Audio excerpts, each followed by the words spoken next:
Bismillahirrahmanirrahim. Terima kasih Profesor Adlis. Assalamualaikum warahmatullahi wabarakatuh.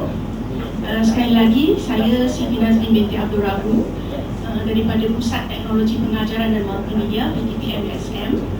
Sementara Juliana Talib merupakan pelajar saya, pelajar master mod kerja khusus di bawah seliaan saya daripada Pusat Pengajian Ilmu Pendidikan USM. Sebagai pengenalan, penguasaan kosakata ataupun vocabulary bahasa Inggeris sebagai bahasa kedua ataupun bahasa asing memainkan peranan penting memandangkan kemahiran murid-murid menggunakan bahasa Inggeris sangat bergantung kepada jumlah perkataan yang mereka ketahui. Namun, murid-murid sekolah rendah, terutamanya di kawasan luar bandar, didapati mempunyai penguasaan kosakata yang terhad. Oleh itu, mereka berisiko lebih tinggi untuk memperolehi pencapaian yang rendah di sekolah. Jadi motivasi yang menyebabkan saya melaksanakan kajian ini berpunca daripada masalah penguasaan kosakata bahasa Inggeris yang rendah dalam kalangan pelajar ataupun murid-murid sekolah rendah, terutama sekali di kawasan luar bandar. Okey, isu ataupun masalah punca penguasaan kosakata bahasa Inggeris yang rendah ini adalah diyakini disebabkan oleh kaedah pengajaran guru-guru bahasa Inggeris sekolah rendah yang masih mengajar kosakata menggunakan kaedah konvensional, iaitu menggunakan buku, kad imbas dan juga kad bergambar. Okay. Sedangkan kanak-kanak generasi digital kini memerlukan kaedah pembelajaran yang berasaskan teknologi yang melibatkan mereka secara aktif dalam persekitaran pembelajaran yang mampu untuk memberi keseronokan serta bermakna dan berupaya meningkatkan pencapaian kosakata mereka selaras dengan persekitaran pembelajaran abad ke-21.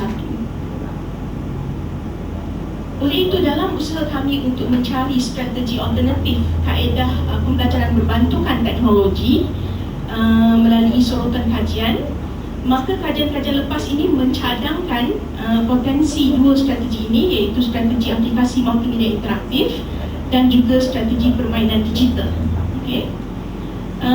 Terdapat pelbagai kajian lepas yang melaporkan bahawa berkenaan dengan keberkesanan aplikasi multimedia interaktif ini yang mampu meningkatkan prestasi kosakata pelajar dalam kajian mereka, dan mereka melaporkan bahawa pelajar menunjukkan kecenderungan yang positif terhadap penggunaan aplikasi multimedia interaktif.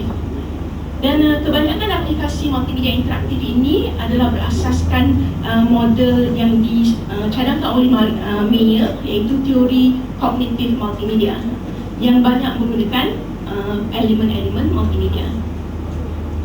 Sementara itu, terdapat banyak juga kajian-kajian lepas yang melaporkan tentang kesan positif permainan digital yang kebiasaannya dianggap sebagai satu bentuk hiburan, namun sekiranya digabung jalinkan dengan pendidikan, ia berpotensi untuk menggalakkan pelibatan murid dan juga mendatangkan keseronokan dalam proses pembelajaran mereka.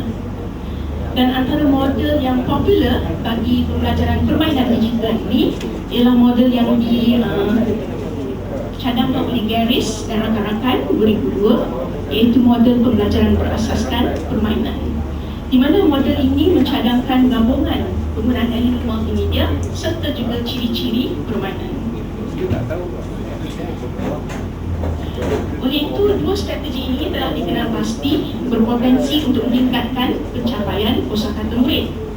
Walau bagaimanapun, walaupun terdapat sokongan teori tentang manfaat permainan digital termasuk juga manfaat aplikasi multimedia interaktif, namun terdapat sedikit bukti ataupun konsensus sokongan data empirikal yang membandingkan keberkesanan kedua-dua kaedah ini dengan menggunakan analisis statistik inferensi yang meyakinkan. Oleh itu, kajian saya ini mencadangkan bahawa penyelidikan kuasa eksperimen perlu dijalankan dan juga dianalisis menggunakan analisis statistik inferensi yang lebih baik. Jadi objektif kajian saya ini adalah untuk mengenal pasti keberkesanan dua kaedah pembelajaran ini, iaitu menggunakan permainan digital dan juga aplikasi multimedia interaktif dalam mempengaruhi pencapaian kosakata bahasa Inggeris murid tahun 4, serta juga mengenal pasti tahap penerimaan murid ini terhadap permainan digital. Kajian saya mengemukakan dua persoalan kajian, iaitu yang pertama, adakah terdapat perbezaan yang signifikan antara pencapaian murid yang mengikuti kaedah pembelajaran permainan digital, saya gunakan terma PDKK, permainan digital pusakata, dengan pencapaian murid yang mengikuti kaedah pembelajaran melalui multimedia interaktif, saya menggunakan terma MIKK. Satu hipotesis kajian telah saya uji, iaitu dengan mengawal faktor skor pencapaian ujian pra, tidak terdapat perbezaan yang signifikan antara pencapaian murid yang mengikuti kaedah pembelajaran PDKK dengan pencapaian murid yang mengikuti kaedah MIKK. Satu lagi persoalan kajian ialah apakah tahap penerimaan murid terhadap permainan digital, iaitu PDKK. Kajian saya ini adalah berdasarkan kepada model pembelajaran berasaskan permainan yang dicadangkan oleh garis dan rakan-rakan.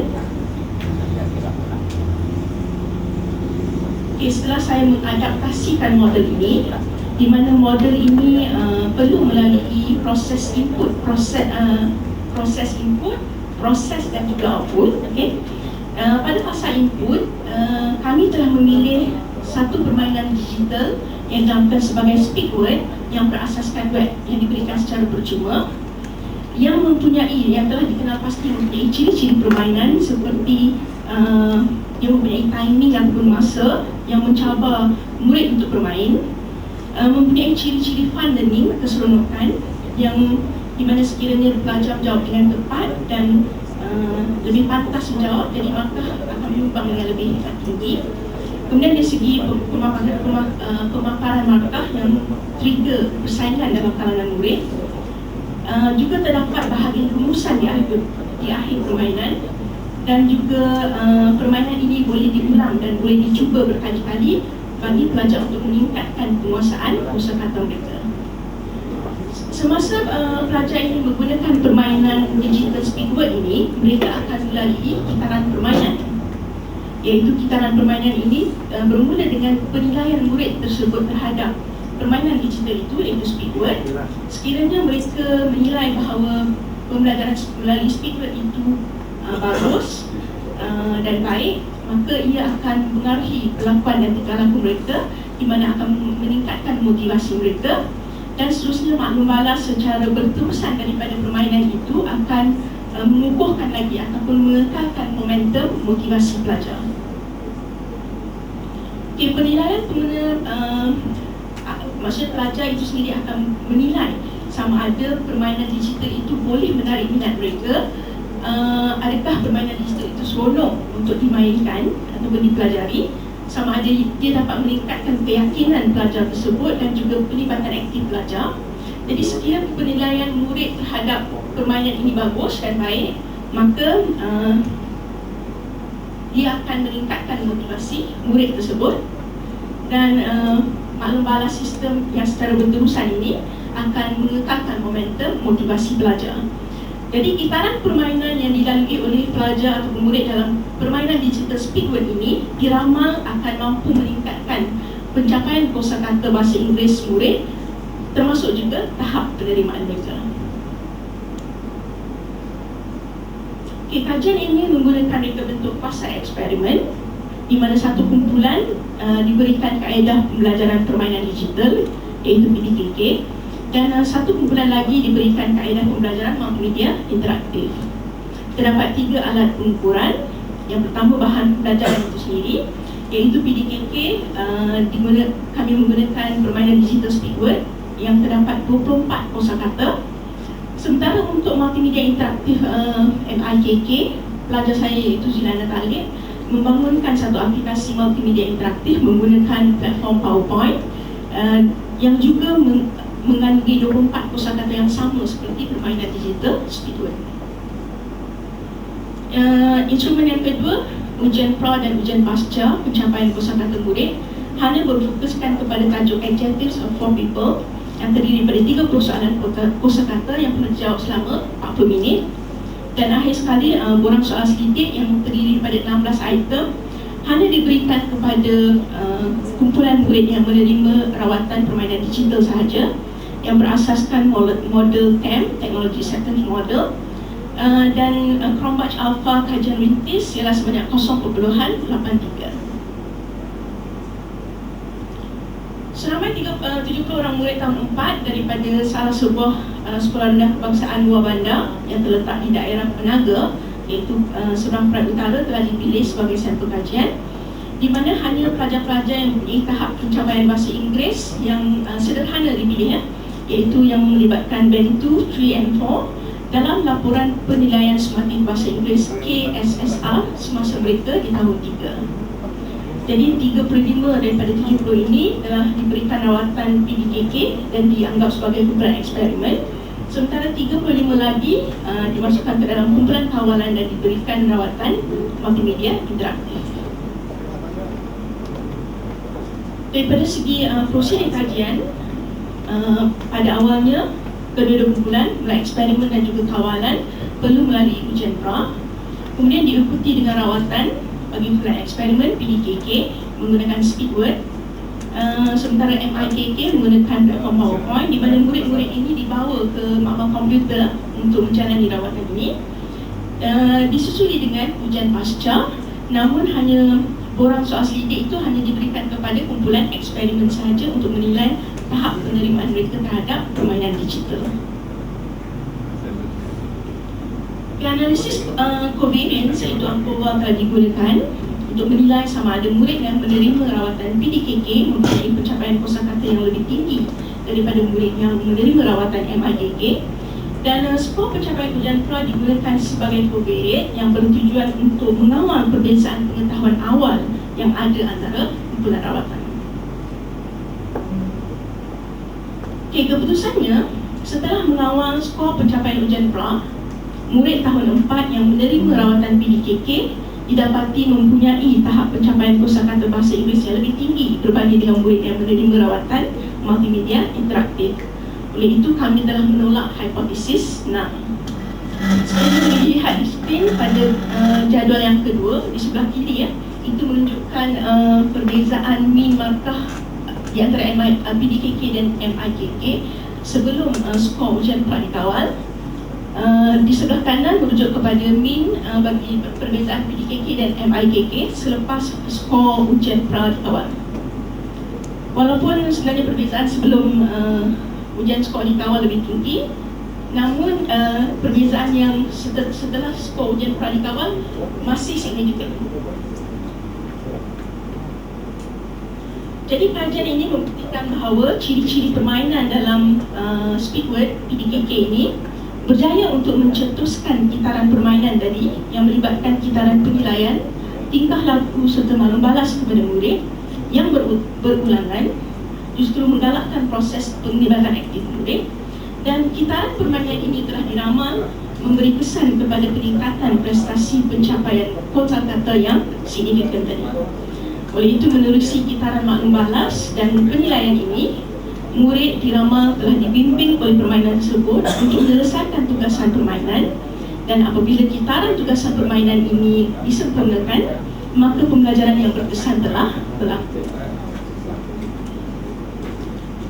Bagi persoalan yang kedua berkenaan dengan tahap penerimaan murid terhadap permainan digital, secara keseluruhannya purata mean menunjukkan bahawa tahap penerimaan murid terhadap permainan digital ini adalah baik, iaitu sebanyak 4.29, dan dapatan ini menunjukkan bahawa lebih ramai murid bersetuju bahawa permainan digital ini bermanfaat untuk diteruskan penggunaannya. Jadi ini menunjukkan penerimaan murid sangat baik terhadap aplikasi permainan digital, di mana diramal bahawa elemen keseronokan dalam permainan digital membantu murid dalam pembelajaran.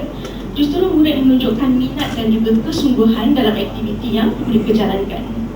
Oleh itu, murid dijangka dapat mempelajari kosakata dengan lebih berkesan sekiranya guru bahasa menggunakan strategi permainan digital dalam kelas.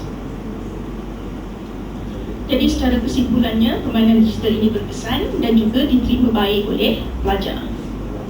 Ciri-ciri permainan digital seperti cabaran, kawalan dan juga interaktiviti serta maklum balas terbukti berpotensi untuk menarik minat murid serta memberi keseronokan, justru membantu ingatan jangka pendek dan juga jangka panjang murid untuk mengingati dan juga memahami kosakata yang diajar, seterusnya meningkatkan pencapaian kosakata mereka. Implikasi dapatan kajian ini mencadangkan bahawa dalam konteks pembelajaran untuk murid-murid sekolah rendah, terutama sekali bagi mata pelajaran bahasa Inggeris sebagai bahasa kedua, aktiviti permainan digital ini sesuai dijadikan sebagai latihan pengukuhan dan pengayaan. Bukan sahaja sebagai latihan pengukuhan dan pengayaan, malah ia juga sesuai sebagai pembelajaran awal untuk mata pelajaran yang sukar bagi memantapkan pemahaman dan juga mengukuhkan ingatan murid dalam sesuatu topik yang sukar. Oleh itu, kajian ini mencadangkan bahawa pembelajaran permainan digital ini berpotensi untuk menjadi penyelesaian kepada masalah pencapaian atau penguasaan kosakata yang masih rendah dalam kalangan murid sekolah rendah di Malaysia, terutama sekali di kawasan luar bandar. Oleh itu dicadangkan bahawa guru bahasa harus mempertimbangkan untuk mengaplikasikan strategi pembelajaran berasaskan permainan digital ini dalam menyampaikan kandungan pembelajaran mereka. Dan akhir sekali boleh dicadangkan juga bahawa kosua-kosua yang disediakan oleh bahagian teknologi pendidikan negeri boleh menggabung jarinkan unsur-unsur permainan digital ini agar pembelajaran kendiri murid dalam menjadikan bahan tersebut sebagai latihan pengayaan dan pengukuhan akan menjadi lebih menarik dan lebih berkesan. Ini saja. Terima kasih.